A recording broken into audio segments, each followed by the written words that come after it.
Des perspectives heureuses cette année pour l'économie congolaise, qui jusqu'ici subit les contre-coups de la baisse du prix du pétrole. On peut noter le contexte international plus ou moins favorable marqué par une généralisation de l'accélération de la croissance mondiale et qui devrait se consolider.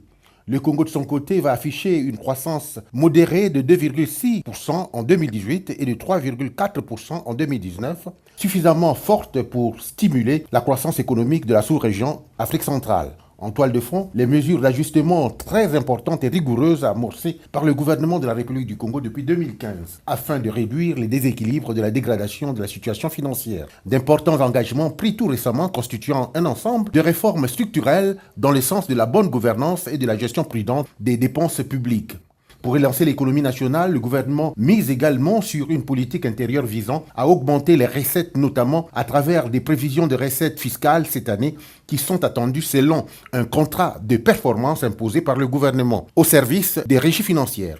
C'est ainsi que du côté des impôts et taxes intérieures, les recettes vont s'élever à 621 milliards 634 millions de francs CFA et pour la douane à 121 milliards 500 millions de francs CFA.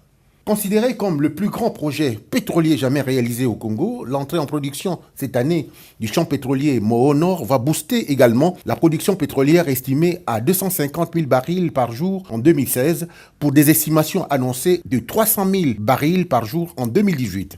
Il va générer 749 milliards de francs CFA cette année.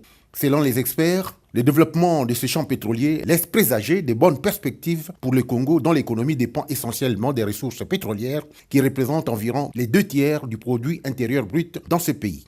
Pour sortir de cette passe difficile, les Congolais fondent aussi leurs espoirs sur la conclusion probable d'un accord de programme avec le Fonds monétaire international.